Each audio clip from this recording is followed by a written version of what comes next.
শুভ সকাল বন্ধুরা, তোমরা সবাই কেমন আছো? আশা করি সবাই ভালো আছো। আমরাও ভালো আছি, আমরা একটু বেশিই ভালো আছি। কেননা শরীরটা যাই থাকুক না কেন, এদেরকে সকালবেলা ঘুম থেকে উঠেই যেই না গেটটা খুলেছি, এদেরকে দেখেই মনটা ভালো হয়ে গেছে। কি খাচ্ছে জানো? ওরা খাচ্ছে এই কাঁঠাল গাছটা আছে, কাঁঠাল গাছের ওই মাঝখানে যে কচি কচি পাতাগুলো আছে ওগুলোকেই খাচ্ছে। কেননা খাবার মতো তো আর কিছু নেই, ওই কারণেই ওরা আর কি খাবে। ওটা কেন জানি না, পাতাগুলো ওরা খুব খায়। আর এখানে না হনুমানটা খুব একটা দেখা যায় না। যাই হোক, তারপরে দেখো আমরা একটু, ওর পাপা চা করেছিল, তারপরে চাটা খেয়ে নিচ্ছি বসে। আর সোনাবাকে আজকে ছাতু না, আজকে ওরিও বিস্কুট এনেছে, ওই ওরিও বিস্কুটটাই খাবে। আমাদের ঘরে এমনি নেই বিস্কুট দিয়ে চা খাই, কিন্তু বিস্কুটটা নেই জন্য বেশ কদিন হয়েছে ওই চকলেট বিস্কিট, ওরিও বিস্কিট, তারপরে পার্লেজি এসব আনা হচ্ছে। মানে ছোটোখাটো বিস্কিট ওই চা খাওয়ার সময় আনা হচ্ছে। আসলে সময় পাচ্ছে না জানো তো, পাপা অনেক রাত করে বাড়ি ফিরছে, আর যাও একটু সময় পাচ্ছে তারপরে একটু ছেলের সঙ্গে আমাদের সঙ্গে ঘুরতে, তখন আর মনে থাকে না যে না কাজগুলো আগে মিটিয়ে আসি, দরকারি কাজগুলো আগে মেটালে ভালো হয় জানি। কিন্তু কী বলতো, সকালবেলা কাজে বেরিয়ে যায় আর রাতের বেলা অনেক রাত করে যদি ফেরে না, তখন মনে হয় একটুখানি সময় পেলে একটু নিজেদের মতো করে কাটাতে, ঘুরতে। কিন্তু সবসময় তো আর হয় না। যাই হোক, আর চা তো খাওয়া হয় ওই একবারই গরমের মধ্যে, আর খুব বেশি হলে দুবার হয়। শীতকালে যেমন অনেকবার চা খাই, আর যতবার শীতকালে চা খাওয়া হয় ততবারই বিস্কিট খাওয়া হয়। শীতকালে না স্নান করে ঘুম থেকে উঠেই মনে হয় কি এক কাপ গরম চা যদি কেউ দিত ভালো হতো, কিন্তু কে আর দেবে, তখন নিজেই বানিয়ে নিয়ে আসি। আর মাঝে মাঝে বানাই না, করে লাগে। আবার কিছুক্ষণ পরে গিয়ে মানে ভাত খাবার পরেও একটু চা করি শীতকালে, কিন্তু গরমের সময় হয় না। গরমের সময় একবারও চা করতে ইচ্ছা করে না। দিলে হয়তো সকালবেলাটা খাই, কিন্তু না, যদি কেউ না দেয়, না খাওয়া, তাহলে খাইও না, ভালোও লাগে না। আর একা তো চা খেতে একদম ভালো লাগে না। ওর পাপা যদি বাইরে না থাকে চা তো একদম খাই না। আর দেখো এই মিনিটা না সব সময় ঝাড় দেবো, তো ও সে কী করবে জানো, ঝাঁটাটা ধরে বসবে।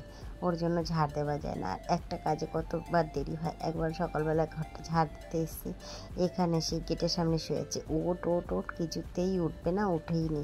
তারপরে আমি ভাবলাম ঠিক আছে, তাহলে আগে আমাদের ঘরটা পরিষ্কার করে নিই, তারপরে রান্নাঘরটা পরিষ্কার করবো। আর এই দেখো এত আরশোলা হয় না প্রত্যেক দিন রাতেবেলা যখন আমরা খাওয়া দাওয়া করে সব কাজ গুছিয়ে নিই, একবার করে ঘরটাও ঝাড় দিয়ে নিই, আর এই রান্নাঘরটাও না ঝাড় দিয়ে যাই।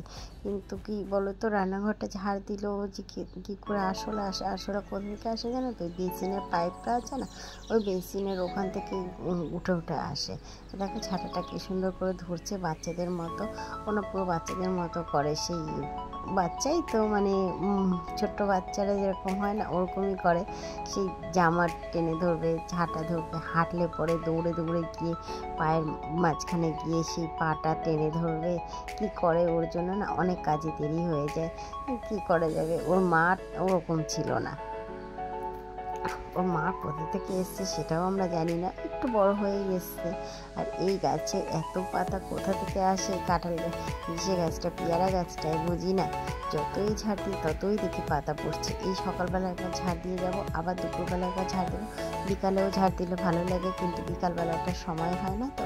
আর যখন অনেক বেলা করে দেরি করে একটু ঘুমাতে যাই, তারপরে যখন ঘুম থেকে উঠি না, বেশিরভাগটাই না ওই ঘরটা ঝাড় দিতে দিতেই সন্ধ্যা হয়ে যায়।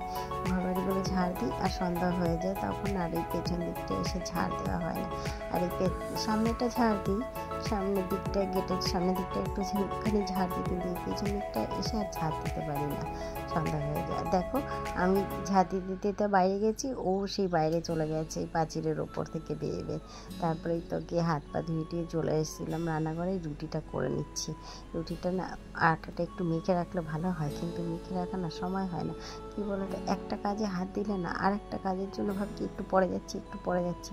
তারপরে যখন ঘড়িটার দিকে তাকাই না, তাড়াতাড়ি করে আগে রান্নাঘরে আসি, যে আগে রুটিটা করে নিই। কি তাড়াতাড়ি যে আমি করে দিই তারপরে টিফিনটা। আর যখন ঘড়ির দিকে না তাকাই মনে হয় অনেক তো সময় আছে হাতে, অনেক তো সময় আছে। আর কী ঘড়ি দেখবো বলেই সকালবেলা ঘুম থেকে উঠেই একের পর এক চলতে থাকে। আর এই রান্না করতে যতই সবজি কেটে রাখি, পেঁয়াজগুলো তো আর কেটে রাখতে পারি না, আদা পেঁয়াজ রসুনগুলোকে কাটা হয় না, সেগুলোকে কাটতে বসি, টমেটো কাটতে বসি, তারপর দূর সবজিটাও কেটে নিই। আর সন্ধ্যাবেলাটা পড়ানোর থাকলে তো আর সেই সবজি টবজি কাটতে ইচ্ছা করে না, গরমের মধ্যে না খুব কষ্ট হয়। তারপরে আর আমাদের রান্নাঘরে কোনো ফ্যান ট্যান নেই, তো আরও বেশি অসুবিধা হয়। আর দেখো আমি এখানটায় দাঁড়িয়ে দাঁড়িয়ে না সেই সবজি কাটছিলাম, যে আদা রসুনটা ছাড়িয়ে নেব। আর ও সে কী করছে, ভাগ্যিস আমার মাছটা ধোয়া আছে, ওনার পায়ের সেই আঙুলগুলো কামড়ে দেয়।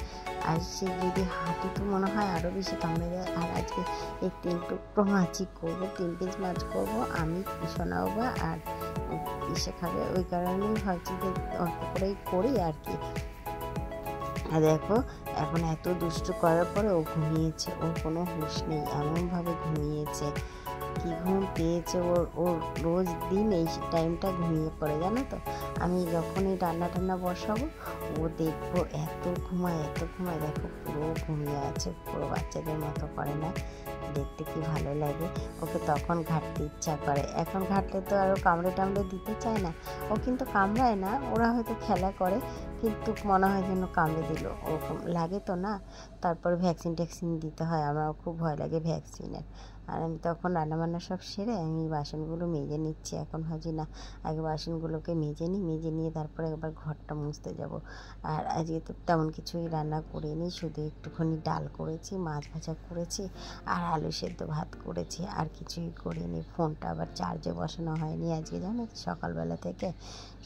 রাতের বেলায় চার্জে বসিয়েছিলাম, সেই কারেন্ট ছিল না, তারপরে বারবার কারেন্টটা যাচ্ছিলো আসছিলো, ওই কারণে না আর চার্জে বসাইনি।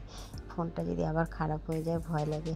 কী বলতো, এখন যেন মানুষ একবেলা না খেয়ে থাকতে পারে, কিন্তু একবেলা ফোন ছাড়া থাকা যায় না। আর ফোন অনেক কাজেরও জিনিস, মানে আমি যদি স্নানে যাই, এই জামা কাপড় কাচতে যাই, ছেলেকে একটু ফোন দিয়ে বসিয়ে দিলে পরে ছেলেটা বেশ কিছুক্ষণ ফোনটা দেখে। আর দেখো এখন স্নান দান করে ঘরে চলে এসেছে, স্নান করে ঘরে এসছে। এখন আমরা দুজনেই খেয়ে নেব, আমি আর সোনা বাবা দুজনে মিলে। খাওয়া দাওয়ার পরে একটুখানি ঘুমাবো, দেখা হচ্ছে পরে। আর দেখো এখন সন্ধ্যাবেলা, সন্ধ্যা না প্রায় 7টা বাজে। আমরা বললাম না বিকালবেলা আমাদের একটু যাবার ছিল, ওর পাপার অফিসে সেই পার্টি দিয়েছে, সেখানটায় গিয়েছিলাম একটুখানি, ওই সবাই একসাথে একটু আনন্দ করার জন্যই যাওয়া আর কি।